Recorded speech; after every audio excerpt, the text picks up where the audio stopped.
Imagine, during Christmas dinner, my son-in-law poured a bucket of slop on my head and said, "Here's the soup you asked for." Instead of getting angry, I calmly wiped my face, took out my phone, and dialed a number. "The $1 million gift is canceled," I said. "Before we continue, please subscribe to the channel and write in the comments what time it is where you are now."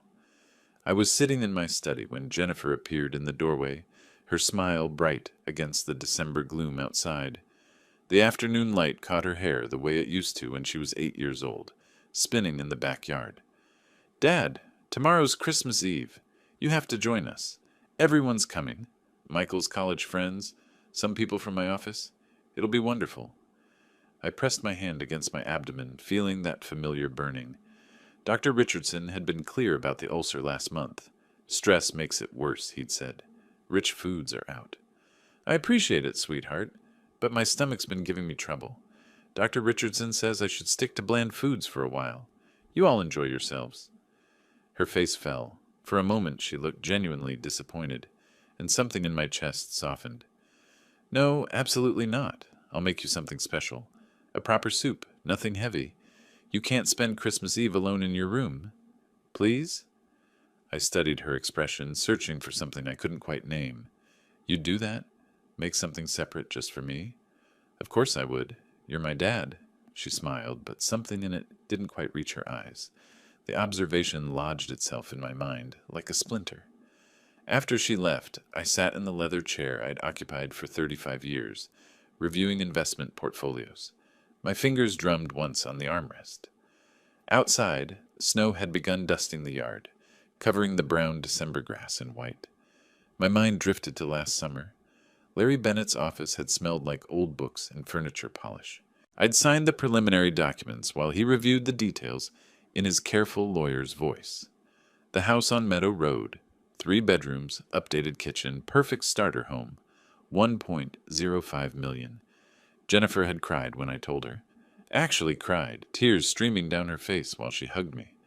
Michael had shaken my hand firmly, looked me in the eye. "You're the best father-in-law a guy could ask for, Harold. Really. We'll never forget this." The closing was set for December 26th, right after Christmas. A perfect gift. I opened my desk drawer and removed the folder. Donald Carter's business card was clipped to the front. Carter and Associates Realty, serving Greenwich since 1987. I didn't read the documents, just touched the folder, ran my thumb along the edge. Then I closed the drawer, slowly, deliberately. The next afternoon I came downstairs for water. My throat was dry, and I'd been working through some old investment reports, keeping my mind occupied. Michael stood in the kitchen, barking instructions at a young woman in catering blacks. Rental chairs were stacked near the dining room. Cases of wine lined the counter. "Need any help with the preparations? I could—" Michael barely glanced up from his phone. "We've got it covered, Harold. Professional caterer handles everything. Wouldn't want you overdoing it at your age." "I'm 65, not 90. I can still manage to—" "Really, it's fine. Go rest. That's what you're good at these days, right?" He laughed, but it wasn't friendly. The catering assistant busied herself with wine glasses, her shoulders tense. I noticed how Michael positioned himself between me and the counter space, forcing me to navigate around him. He didn't move aside. He occupied my kitchen as though it belonged to him, his movements proprietary and assured. The young woman glanced between us, uncertain whose authority to follow. I retreated upstairs without comment. That evening I sat at my desk, reviewing quarterly statements, when I heard voices in the hallway below. Jennifer and Michael speaking in urgent whispers. I moved closer to my door, the old floorboards creaking slightly under my weight. "Just need to hold it together through closing. After that—" Michael's voice, low and tense. I know. But he's still my father, Michael." Jennifer sounded strained. "Your father, who's been sitting on a $2 million house while we've been cramming into the guest room for 2 years? Come on, Jen. We've earned this. Okay. After the 26th, everything changes." Her voice was barely audible. The staircase creaked under footsteps heading down. I stood in the gathering darkness of my study, my chest tight. The words repeated in my mind, arranging themselves into patterns I didn't want to see. Later, I picked up my phone. Larry answered on the second ring, his voice warm and familiar. Larry, it's Harold Warren. Sorry to call so late. Harold, no problem at all. What's on your mind? That house closing on the 26th. Everything still on schedule? Locked and loaded. Just need your signature and the wire transfer. Your kids must be thrilled. I paused, watching snow fall past my window. Yes, thrilled. That's exactly the word. The silence on the line stretched for a moment before Larry cleared his throat. Everything all right, Harold? Fine. Just wanted to confirm. Talk soon. I stood at my bedroom window, overlooking the yard. Below, delivery trucks were pulling away into the twilight. Michael stood in the driveway, directing a worker with exaggerated authority, gesturing broadly like a conductor before an orchestra. Jennifer emerged from the house, wrapped her arm around his waist. They looked up at my house. My house. And Michael said something that made her laugh. His hand rested on her shoulder with casual ownership. Jennifer appeared at my study door an hour later. Dad, everything okay? You've been up here all evening. I closed the document folder on my desk. Fine, sweetheart. Just going over some paperwork. You work too hard, even in retirement. Tomorrow night, relax, enjoy yourself. I promise I'll make you the best soup you've ever had. I'm sure you will. I watched her face carefully, searching for the little girl who used to bring me dandelions from the garden. Love you, Dad. She blew a kiss and disappeared. Love you too, I said to the empty doorway, but my expression remained troubled. Tomorrow night, I thought, standing at the window again. Tomorrow night, I'll see how this plays out. The next evening arrived, 7 o'clock. I heard voices and laughter drifting up from downstairs.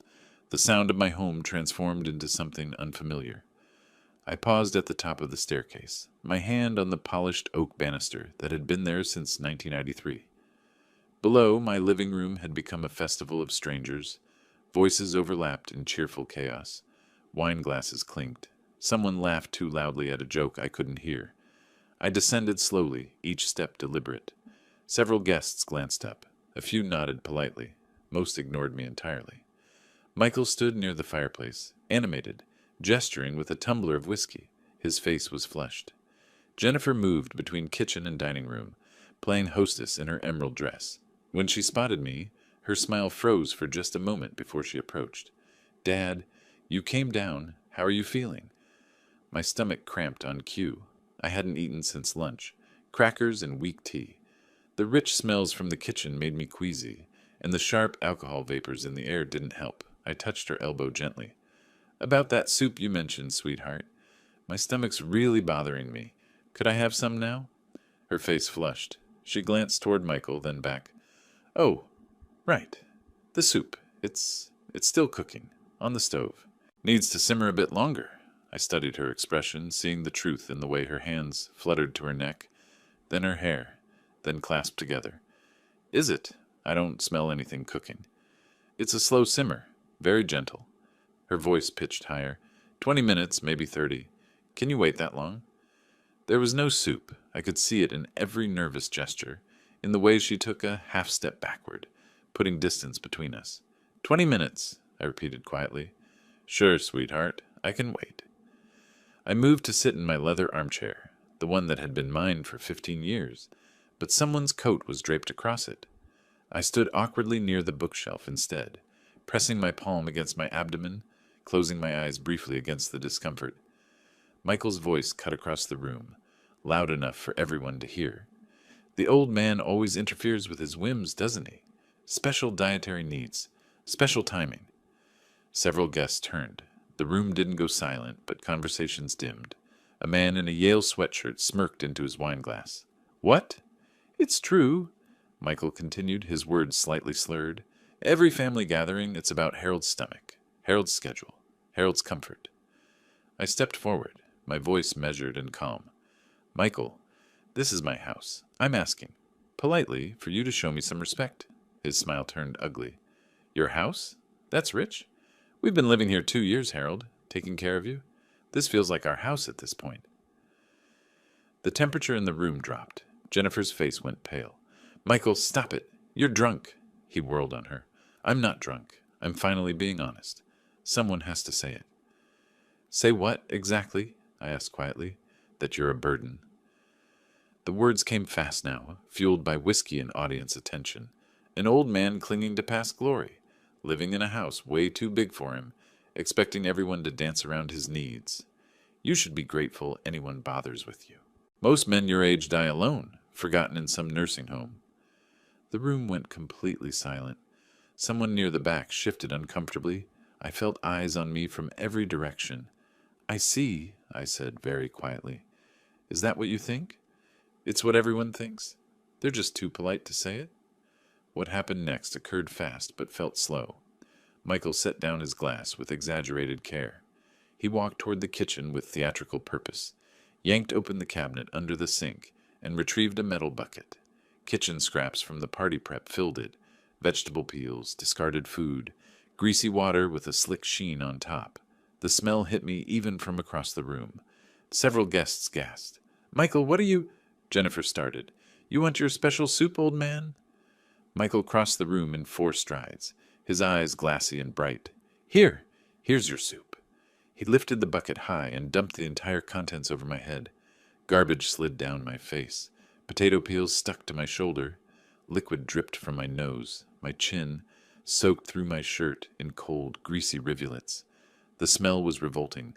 Onion skins, coffee grounds, eggshells, rancid water. For 3 seconds, no one moved. Then someone giggled. The giggle became a laugh. Soon half the room was laughing, some covering their mouths, others openly howling. The man in the Yale sweatshirt actually clapped twice. A woman near the dining table had her shoulders shaking, unable to control herself. "Bon app? Tit?" Michael grinned triumphantly. Jennifer stepped forward, her hand outstretched. "Michael, you shouldn't have done that." But she was smiling too, trying not to, pressing her lips together, but smiling. I reached up and removed a piece of lettuce from my cheek. I pulled a cloth napkin from the side table, one of the good ones, monogrammed, and methodically wiped my face. No hurry, no theatrics, just careful, almost ceremonial cleaning. Then I removed my phone from my pocket. My fingers were steady as I typed, "Donald, cancel the Meadow Road purchase immediately. The deal is off. The $1 million gift is canceled. We'll call tomorrow to confirm." I pressed send. The message confirmed with a soft chime. Michael's grin faltered slightly. "What are you doing? Harold? What are you—" I looked at him, just looked at him for a long, quiet moment. His face was still flushed, still triumphant, but something flickered in his eyes. Uncertainty, perhaps, or the first cold touch of consequence. Then I turned and walked to the stairs. My footsteps on the hardwood were the only sound in the now silent room. Behind me, someone cleared their throat nervously. I heard Jennifer whisper something urgent, but I didn't turn back. I climbed the stairs slowly, feeling garbage drip from my clothes with each step. At the top, I walked to my bedroom, entered, and closed the door with a soft click. The lock turned with a quiet final sound. Christmas morning arrived with silence. I woke in the same clothes from the night before, dried garbage still flaking from my collar. My bedroom door remained locked. Around 9, soft knocking began. "Dad, please, I brought you breakfast. Coffee, toast, just how you like it." Jennifer's voice came muffled through the wood. I sat on the edge of my bed, staring at the door. Said nothing. A tray settled on the floor outside. Footsteps retreated down the hallway. 20 minutes passed before I opened the door a crack, retrieved the tray, and locked myself back inside. The coffee had gone cold.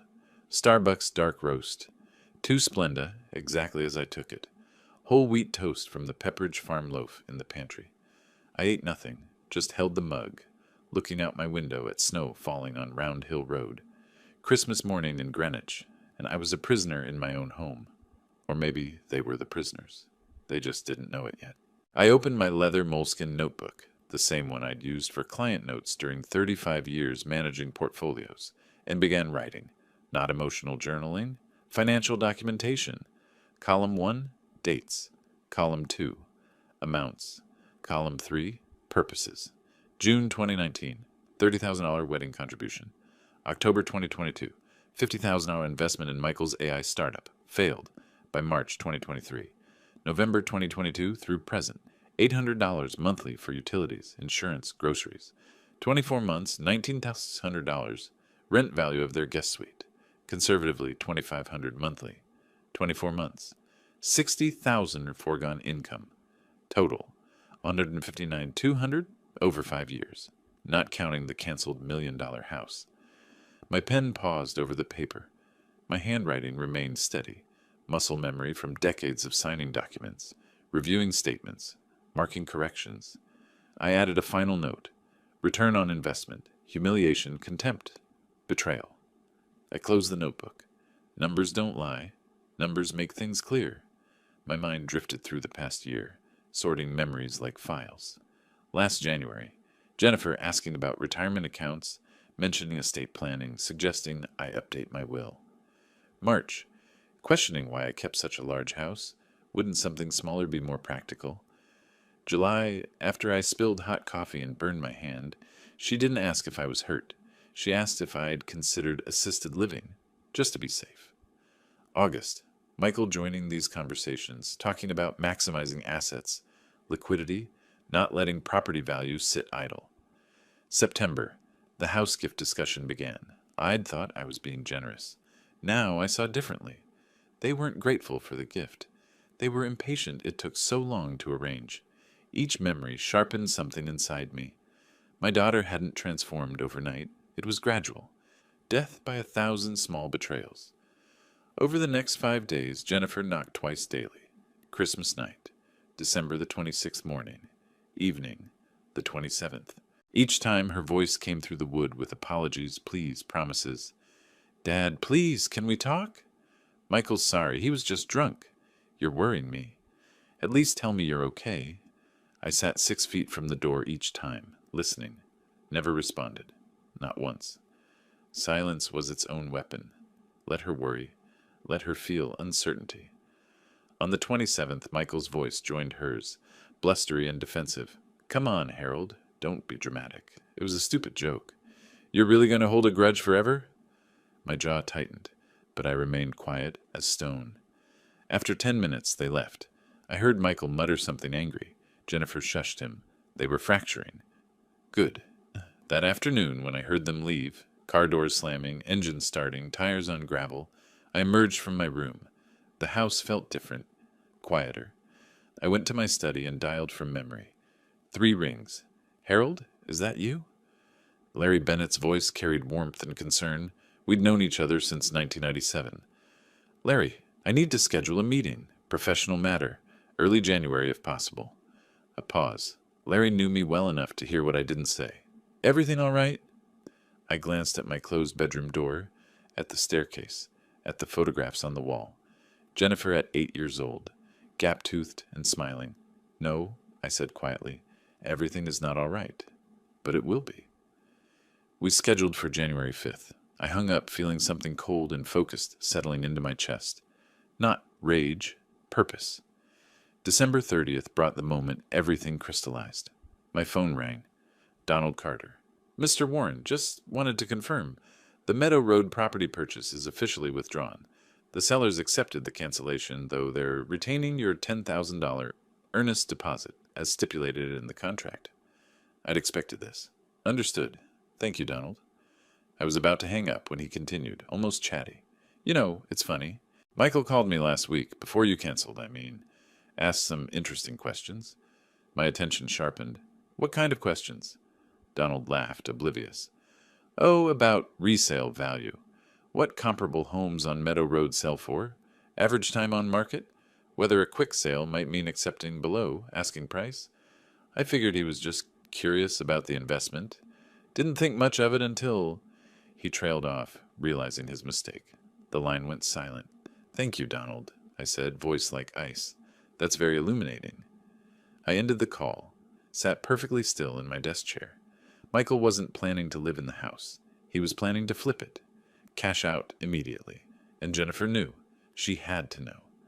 Something cracked inside me, not my heart breaking, but something harder, shifting into place. I picked up my phone, scrolled to the message thread with Larry, and typed, Could we move our meeting earlier? January 2nd, if you're available. This is urgent. The response came within minutes. My office, 10 a.m. I'll be there. I spent New Year's Eve as I'd spent Christmas, alone in my room, reviewing notes. Downstairs, I heard champagne corks pop at midnight. Didn't care. I was preparing. The new year brought no celebration, only cold clarity. On January 5th, I left my house for the first time since Christmas Eve. 9:30 in the morning, the sky the color of old steel. I drove my 12-year-old Lexus ES 350 down Round Hill Road toward Greenwich Avenue, then briefly onto I-95 before exiting toward Stamford. 19 minutes exactly. Larry's firm occupied the third floor of a brick building on Summer Street. Bennett and Associates, professional law corporation, established 1987. The receptionist, Diane, I'd known her 15 years, did a double take when I entered. "Mr. Warren, we weren't expecting you until—" She checked her computer. "Oh, you're right on time. Go ahead back. Larry's waiting." I walked down the familiar hallway, past framed diplomas and Connecticut bar certifications, to the corner office. Larry stood when I entered, genuine concern in his face. "Sit down, Harold. Tell me everything." I opened my leather notebook and placed it on his mahogany desk. For the next 40 minutes, I presented my case like a deposition. Facts only. Minimal emotion. The financial history. $30,000 for the wedding. $50,000 for Michael's failed startup. $19,000 in paid utilities over 24 months. $60,000 in foregone rent. Jennifer's behavioral shift. Estate planning questions. Assisted living suggestions. Increasing focus on my finances rather than my well-being. Michael's Christmas Eve assault, described clinically, the public nature emphasized. Donald Carter's revelation, Michael's questions about quick resale values before closing. Larry made notes, asking pointed questions. "Did you document the canceled closing?" "Yes, email confirmation from Donald." "The $10,000 earnest deposit?" "Lost per contract terms." "Any witnesses to the Christmas incident?" 12 guests. When I finished, Larry sat back, removed his reading glasses, rubbed the bridge of his nose. "Harold, this is elder financial abuse territory, an attempted fraud." He paused. "I don't want them arrested. Not yet. I want them gone. Legally, cleanly, permanently. But I want to control the timing." Larry opened his desk drawer, retrieved a thick folder. Connecticut General Statutes, Property and Real Estate sections. He walked me through Section 47023, 30-day notice to quit for tenants at will. No lease, no rent paid, they're tenants at will. You can evict with simple, written notice. No cause required beyond ownership rights. He leaned forward. But if you want this to stick, if you want to prevent countersuits for constructive eviction or elder coercion, we need documentation. Lots of it. He proposed a plan. Obtain Michael's credit history legally, through legitimate channels Larry had access to as part of a potential financial abuse investigation. Continue documenting behaviors. Wait until after the fake apologies came, and Larry predicted they would come, then strike. "You're playing chess," Larry said. "They're playing checkers. Let them make their moves while you control the board." "One more thing," I added. "I want to know exactly how deep Michael's debts go. Every card, every loan, every desperate attempt to get money." Larry nodded slowly. "I can submit a request through our firm's investigative service. It's legal if there's legitimate concern about financial exploitation. Given what you've told me, we have grounds. Give me a week." 5 days later, on January 10th, I was in my study reviewing property tax documents when a soft knock came at the door. "Dad, Michael and I would like to talk. Please." Jennifer's voice quieter than before. I considered ignoring them, but Larry's advice echoed, "Let them show their hand." I opened the door. Jennifer looked exhausted. Dark circles, hair pulled back hastily. Michael stood behind her, wearing an expression I recognized from countless business meetings. Rehearsed contrition. "Come in," I said neutrally. They entered carefully, like animals approaching a trap. "Harold, I owe you a huge apology." Michael's speech was smooth, practiced. What I did on Christmas Eve was inexcusable. I'd been drinking too much, stressed about work, and I completely lost perspective. It was meant as a joke, a terrible, awful joke, but I see now how hurtful it was. Jennifer added, "Dad, we both feel horrible. Michael knows he crossed a line. We've been worried sick about you." I watched them. Jennifer's hands twisted together, genuine anxiety. Michael's eyes kept flicking to my desk. to my face, searching for reaction. I let the silence stretch. 20 seconds? 30. I appreciate you saying that, Michael. I need some time to process everything that happened. Michael's relief was visible. Of course. Take all the time you need. We just wanted you to know how sorry we are. There was a pause. Then Michael, unable to help himself, the house situation, is that something we can still discuss? When you're ready? There it is, I thought. The real reason. We'll see. Like I said, I need time. They left. I immediately made notes. Jan 10, 10:15 a.m.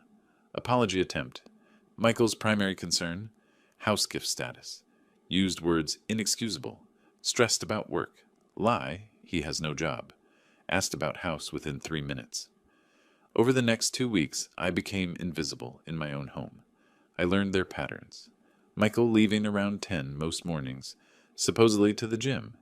Jennifer working from home, taking calls in the kitchen from 2 to 4. I moved when they didn't. Retrieved mail, checked the office, observed. I went through trash. Not kitchen garbage, too obvious, but recycling bins outside, the paper shredder bag, Jennifer's bathroom wastebasket. Found a Chase statement dated January 12th. Minimum payment $485. Past due notation.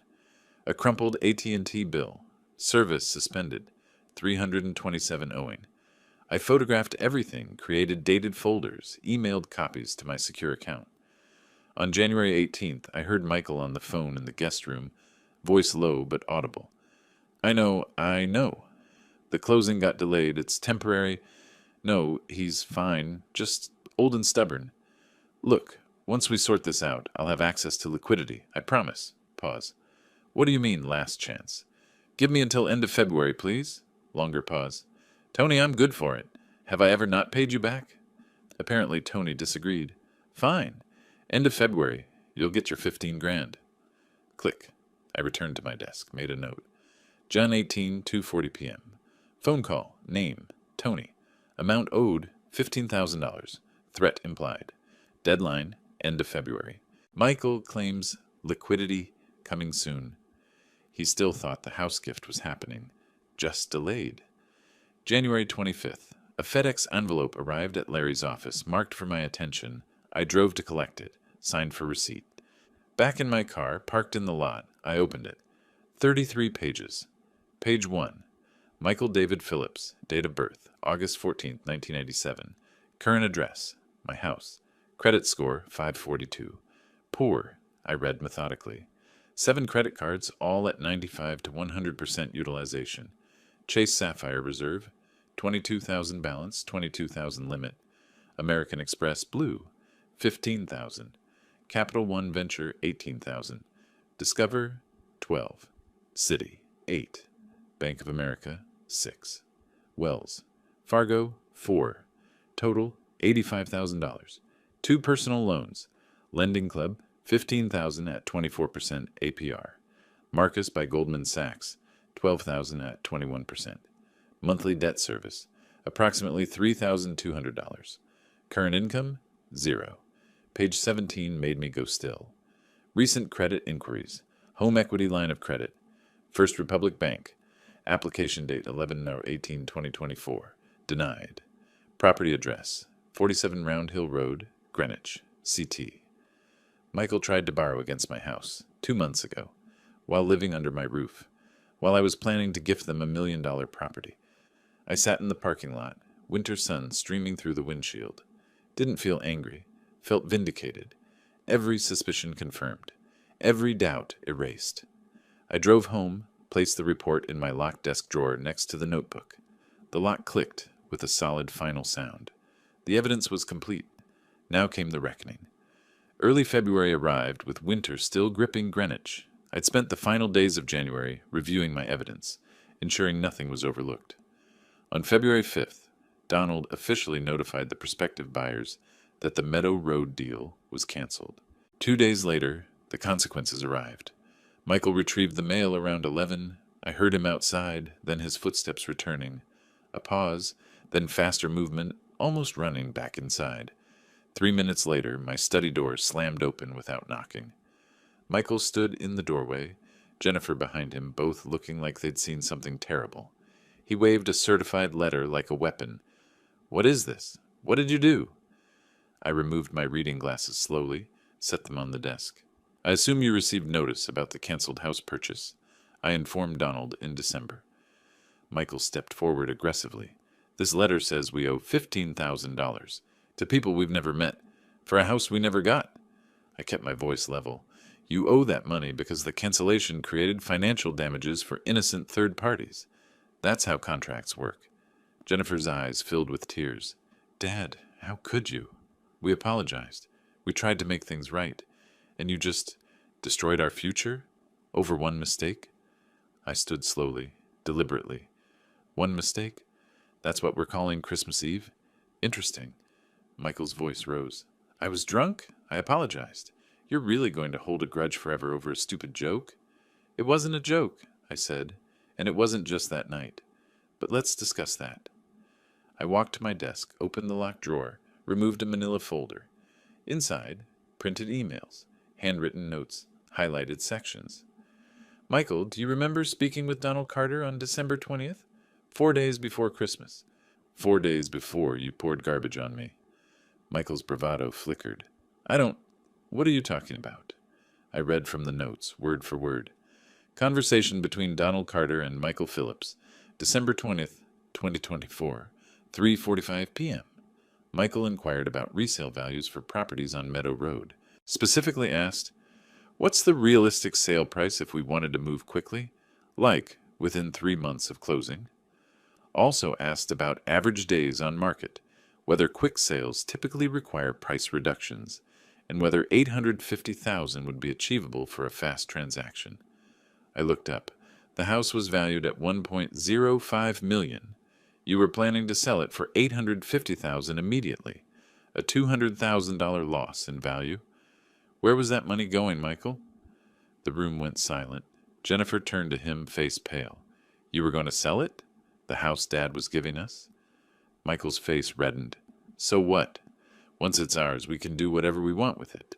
That's what property ownership means. My smile felt cold on my face.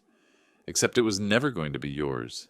It was a gift, given in good faith, based on trust, which you violated before you ever received it. This is ridiculous, Michael sputtered. You can't hold preliminary questions about how to flip a gift for $200,000 less than its value?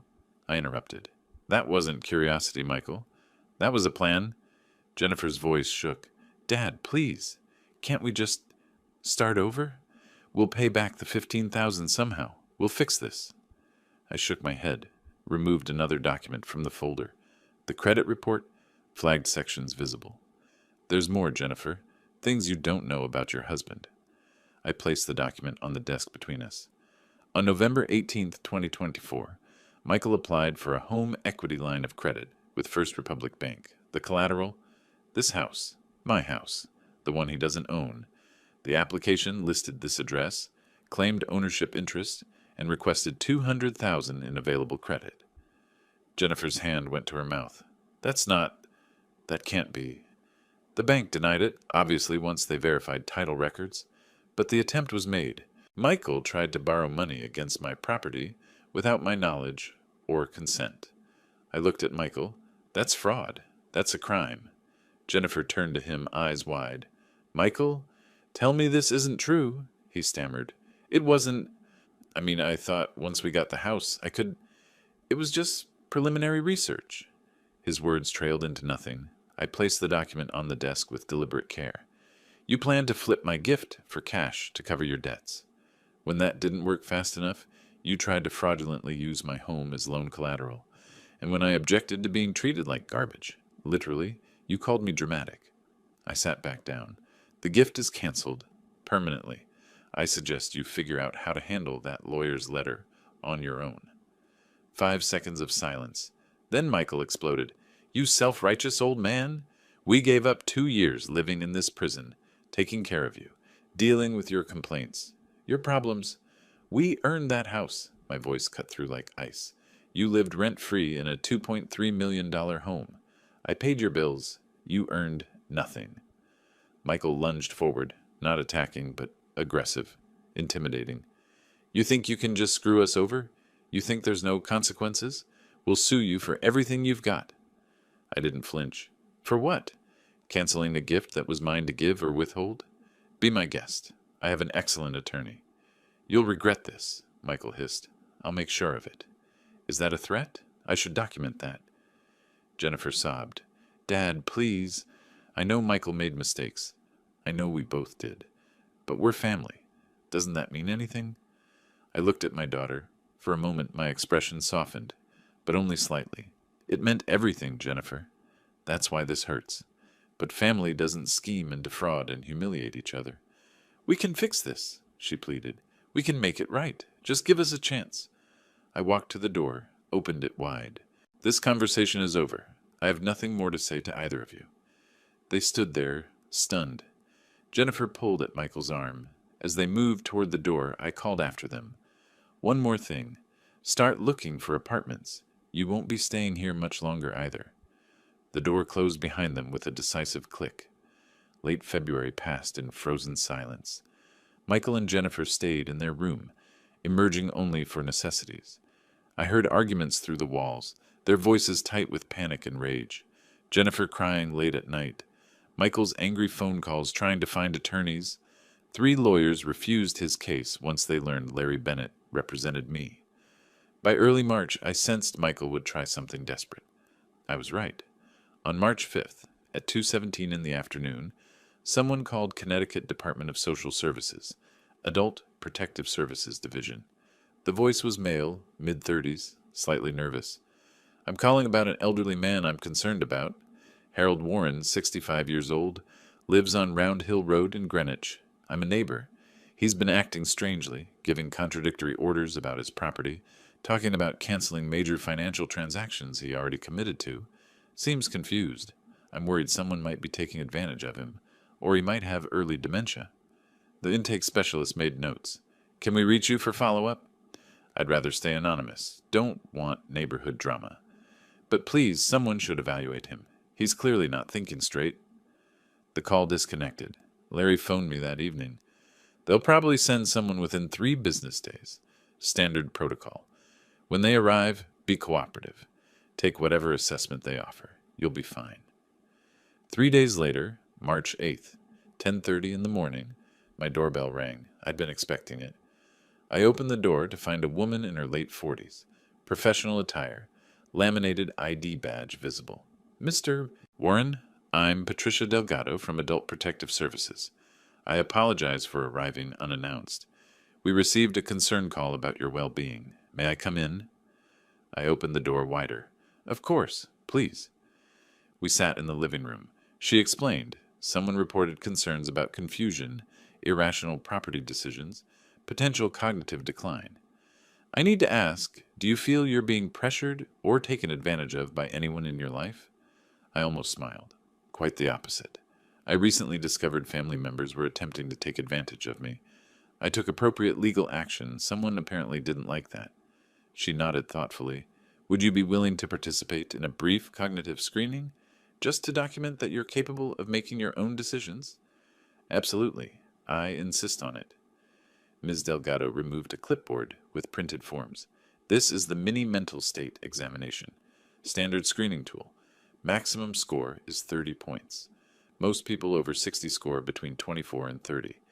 Below 24 suggests cognitive impairment. She began. What is today's date? March 8th, 2025. What day of the week? Saturday. What season are we in? Early spring. What country are we in? United States. She continued through orientation questions, all of which I answered correctly. Memory testing. She gave me 3 words to remember, asked me to repeat them immediately, then again after 5 minutes. I recalled 2 perfectly. The third took a moment. 1 point deducted, but within normal range.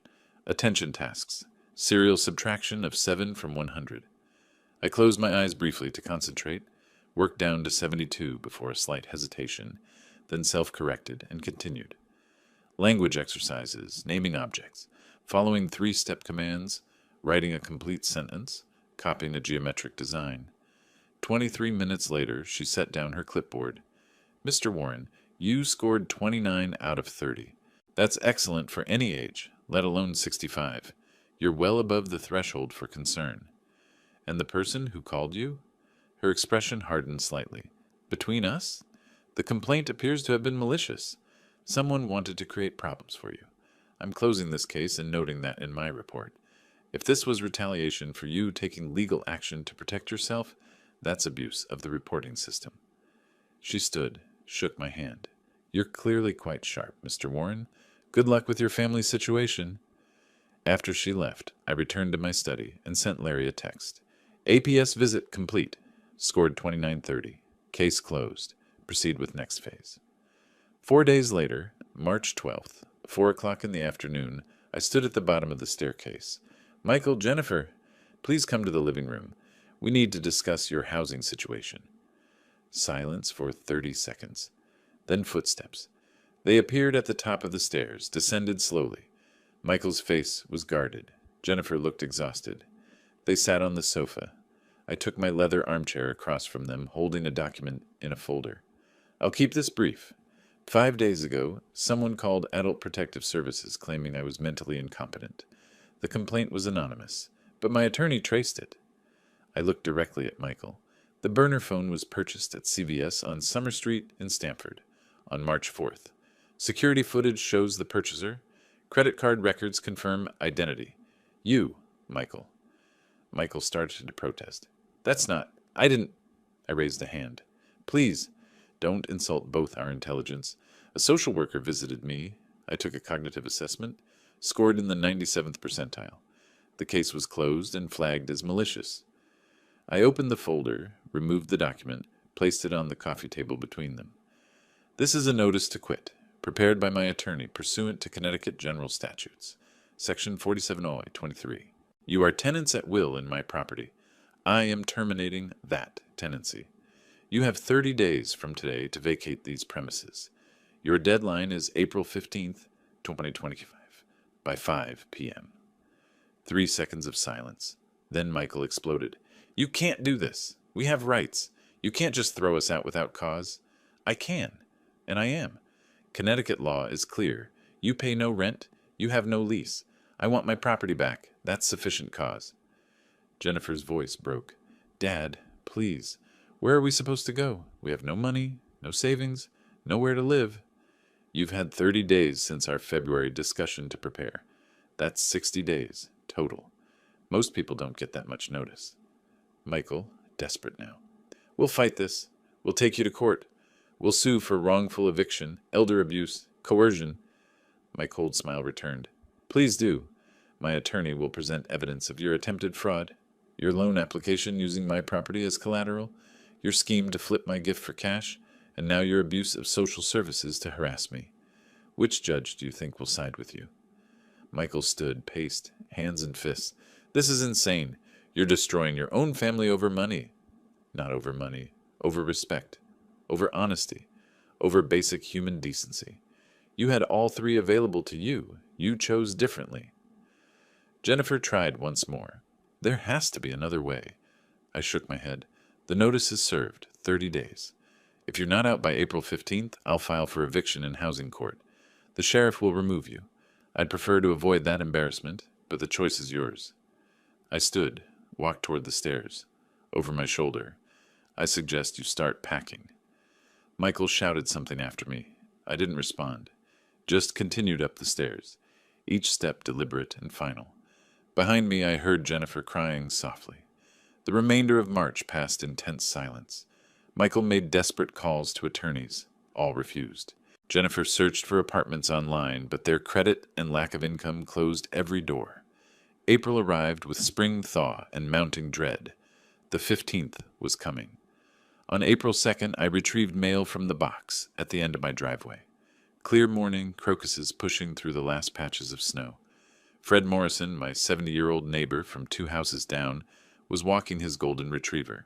Harold, how are you? Haven't seen you out much lately. We exchanged pleasantries, weather, property taxes, the usual suburban talk. Then Fred lowered his voice slightly. Hey, saw your son-in-law last week, Thursday evening, at the Ginger Man on Greenwich Avenue. You know that place. I nodded. Fred shifted uncomfortably. He was with a woman, not Jennifer. Redhead, younger. They were sitting pretty close. Real close. Holding hands across the table. He cleared his throat. Probably nothing. Maybe a business associate. But I thought you should know. In case.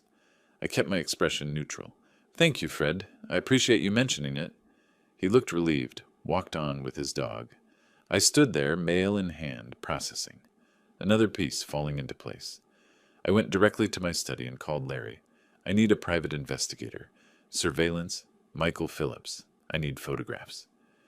3 days later, I drove to a small coffee shop in Stamford.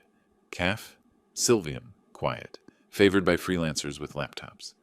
Amanda Rodriguez was already there, mid-20s, black blazer over a band t-shirt, sharp eyes behind wire-rimmed glasses. Larry had connected us. He knew her editor, vouched for her integrity and hunger for real stories. I sat across from her, ordered black coffee. Thank you for meeting me. She flipped open a reporter's notebook. Larry said you have information about financial fraud in Greenwich. I'm interested. I slid a manila envelope across the table. Inside, credit reports with names redacted but details visible, bank statements showing the failed startup, loan applications, documentation of debts totaling over $130,000, references to disputed charges at online gaming sites. There's an individual in Greenwich, I won't name him, who's been running an investment scam, claims to have a revolutionary tech startup, took money from friends and family. The startup failed 2 years ago, but he continues living as though it succeeded, deep in debt, possibly involved in online gambling to try to dig out. Her eyes widened as she reviewed the documents. This is solid. Why bring this to me? Because people should know, because he's hurt people, and because truth matters.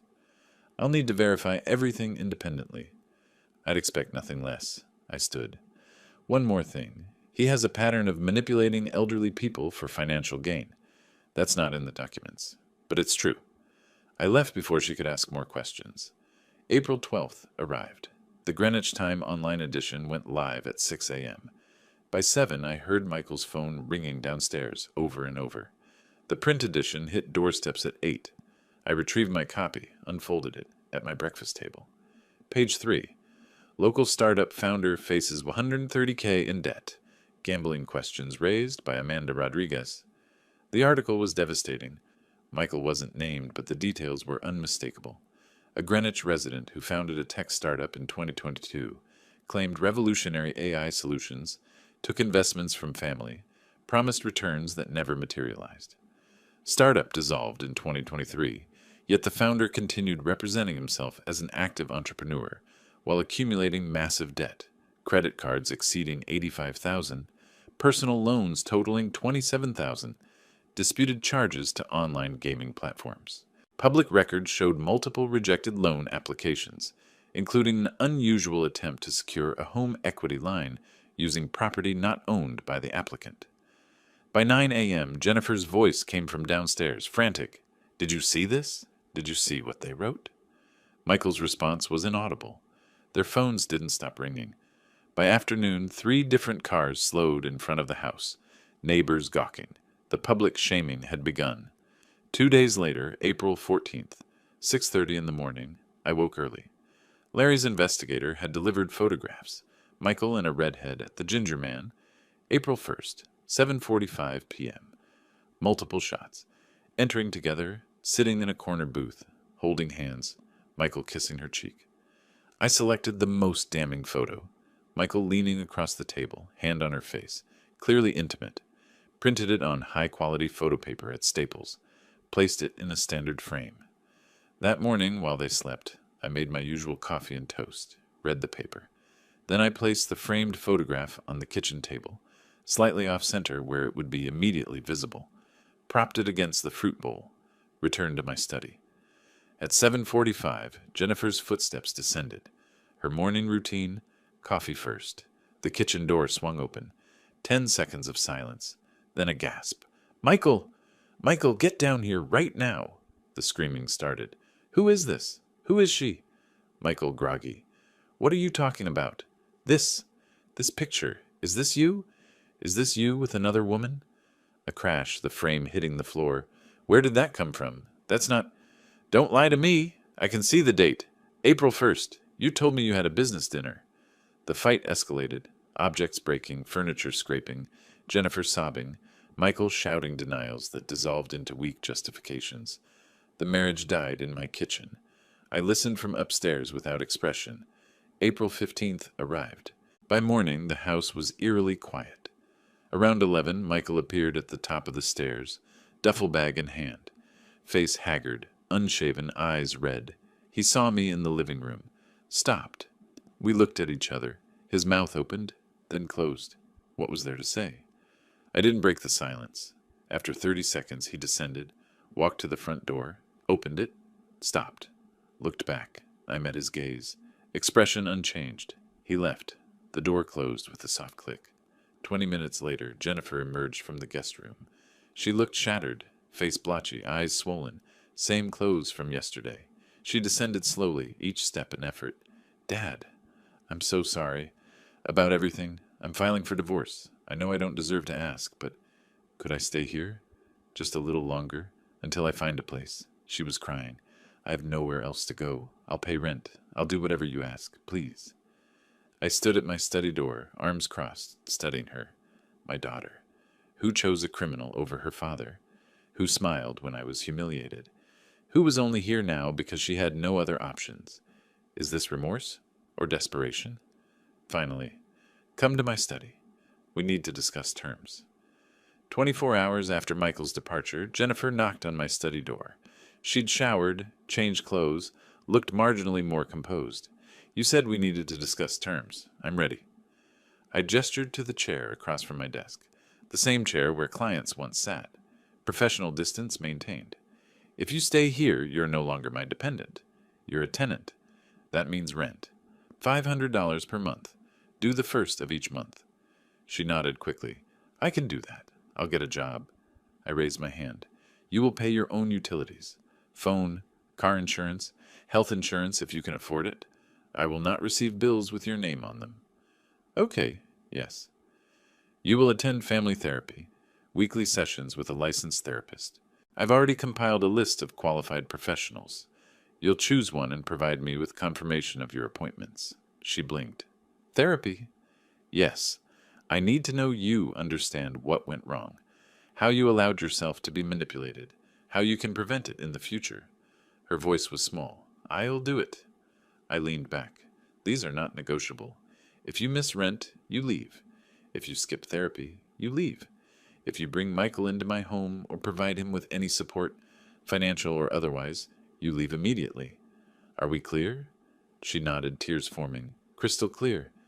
Thank you, Dad. Thank you for giving me another chance. I didn't smile. Don't thank me yet. Prove you deserve it. The first 2 weeks of April were a trial period. Jennifer stayed in the guest room, kept to herself, started job searching online. I watched carefully for signs this was manipulation versus genuine change. On May 1st, she brought me a personal check, number 1001, first check in a new account, $500, signed and dated.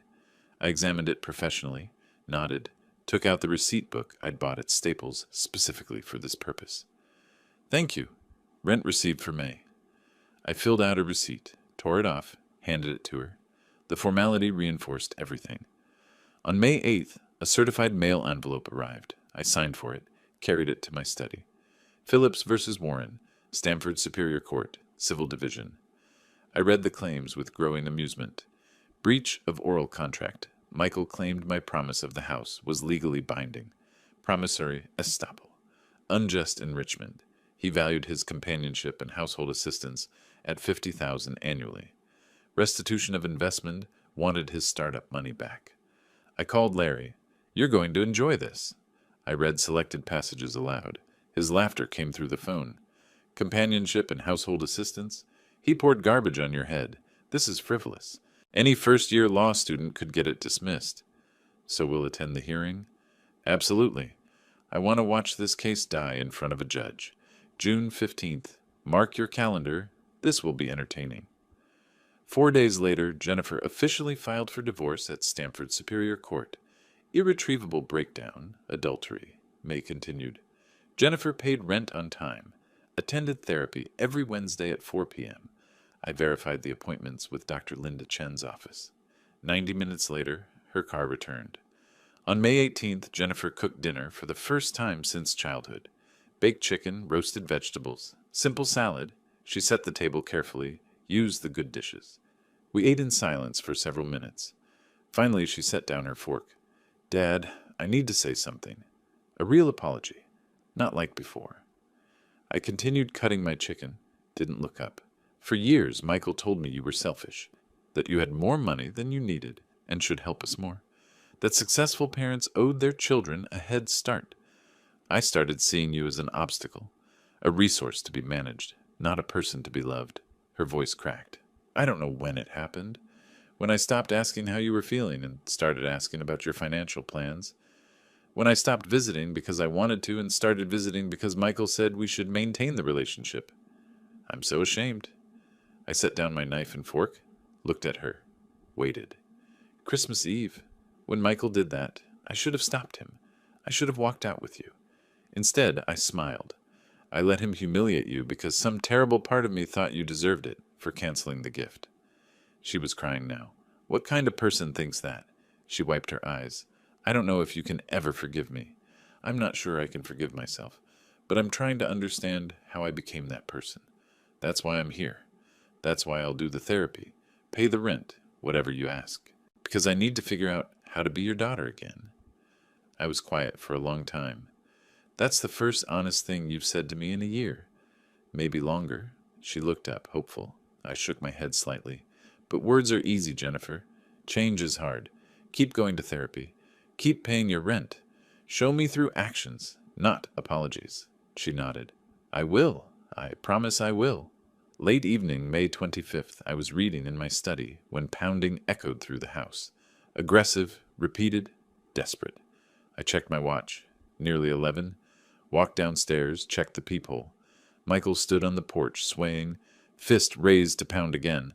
I opened the door but left the screen. Latched. It's late, Michael. You need to leave. His eyes were bloodshot, speech slurred. Need to talk to Jennifer. She's my wife. Can't keep me from my wife. She's filed for divorce. She doesn't want to see you. That's your fault. You poisoned her against me. His voice rose. Jennifer! A light turned on upstairs. I heard her door open. Stay upstairs, Jennifer. He's leaving. Her voice frightened. Michael, go home, please. See? She'll talk to me. My voice hardened. No, you're drunk. You're on my property uninvited. Leave, or I'm calling the police. Michael's face contorted. You think you won? You think this is over?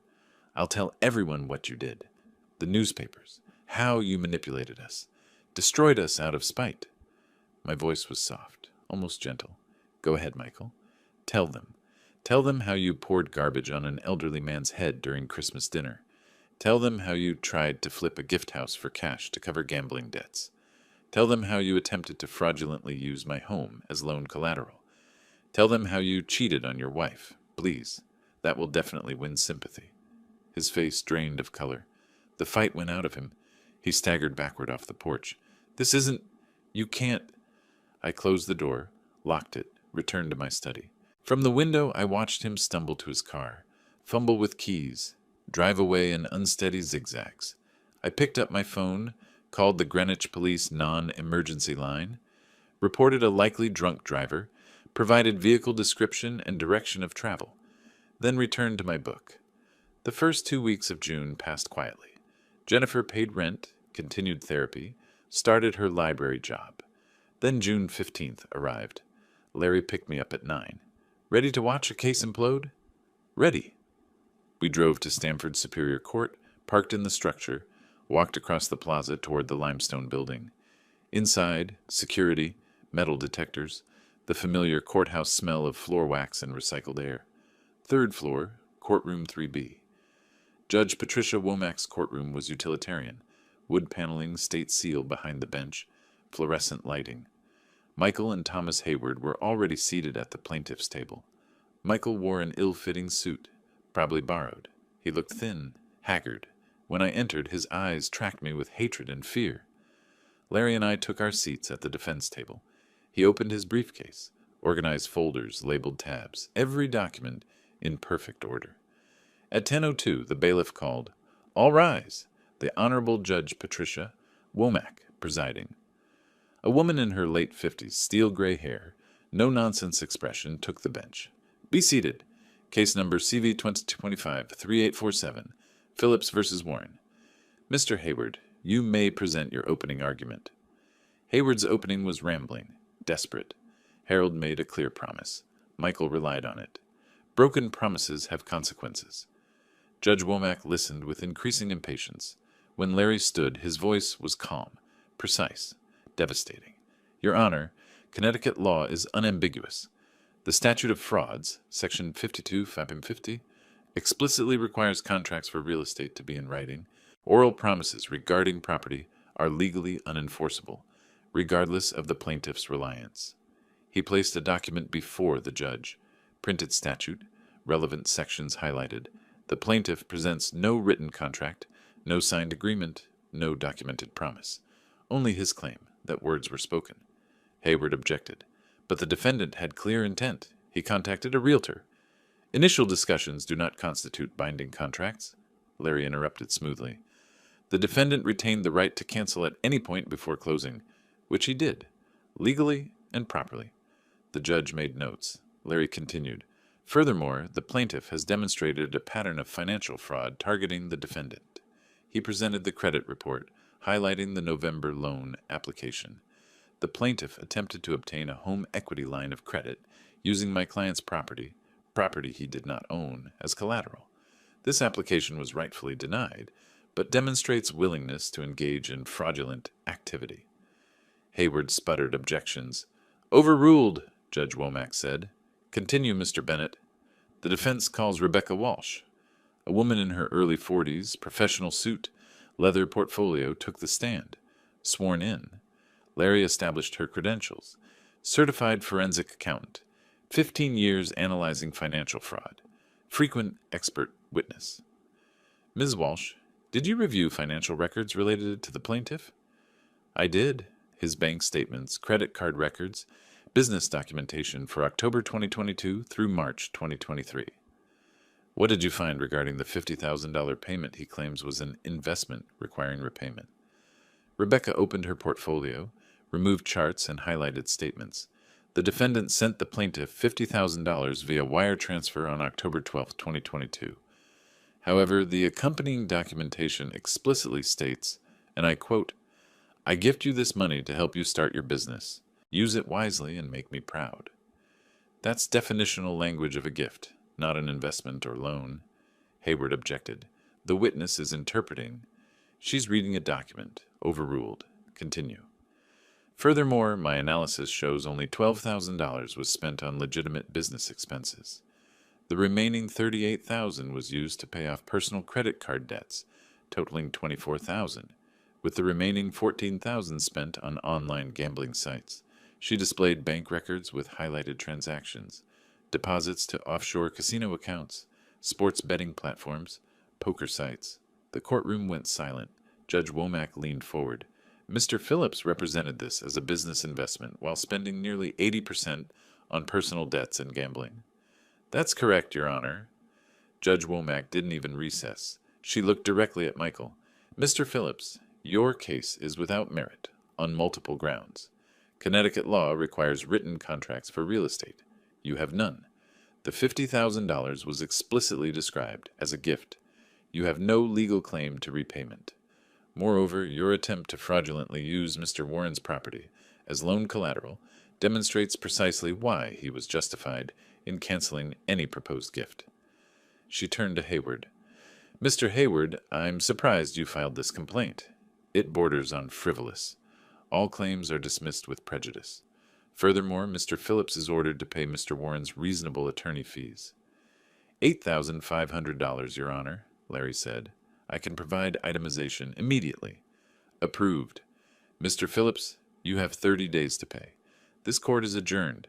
The gavel fell. Michael sat motionless, face drained of color. Outside in the hallway, Jennifer was sitting on a bench. She'd come in case she was called as a witness. When she saw us emerge, she stood. Michael stumbled out moments later, saw her, started toward her. "Jen, please, we need to talk." Her voice was ice. No, we don't. My attorney will contact you about the divorce. Don't call me. Don't come to the house. She walked to my side. Michael stood alone in the courthouse hallway, watching us leave together. 10 days later, June 25th, I asked Jennifer to meet me in my study. Evening, quiet house, desk lamp casting warm light. She sat in the client chair, nervous. I slid a bound document across the desk. Last will and testament of Harold Warren. She didn't touch it. You're still my primary beneficiary. Everything I have goes to you eventually. But there are conditions. I opened to a tabbed section, pointed. The estate transfers to a trust managed by Larry. You receive monthly distributions equivalent to modest living expenses.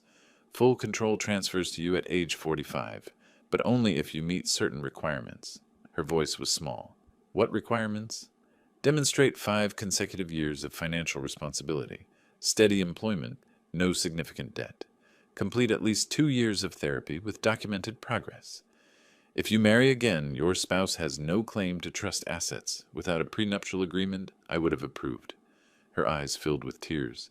You don't trust me. My voice softened slightly. I'm protecting you. From opportunists. From yourself. These conditions aren't punishment. They're guardrails. Show me you can manage money responsibly, maintain emotional health, make wise decisions, and the money is yours. But there won't be easy access. The house? You can't sell it for 10 years after my death. Live in it, rent it out, whatever. But not sell. I won't have it flipped for cash. She nodded slowly. I understand. I accept. Thank you for not cutting me out completely. You're my daughter. I love you. But love doesn't mean enabling bad decisions. She stood, walked around the desk, hugged me, tentative at first, then genuine. I stiffened initially, then carefully placed one hand on her back. Brief, formal, but real. July arrived with summer heat and cautious optimism. Jennifer paid July rent before I woke. The check appeared under my study door. July 15th, she came home excited. Dad, look! She showed me a letter. Greenwich Library offered me the administrative coordinator position. $68,000 a year, full benefits. Start August 1st. I read it carefully. Congratulations, that's a solid position. I know it's not glamorous, but it's honest work, and it's mine. Honest work is more valuable than you realize. Be proud of it. The weeks established a rhythm. Wednesday afternoons, her car left for therapy, returned 90 minutes later. Thursday evenings, she cooked simple dinners, set 2 places. We ate together with minimal conversation but no tension. Saturday mornings, we shopped for groceries together. She helped with the garden, weeding, watering, reading the gardening book I'd left on the porch table. By August, I realized I hadn't checked her therapy attendance in 3 weeks. I simply trusted she was going. On August 15th, the divorce decree arrived. Jennifer brought it to my study unopened.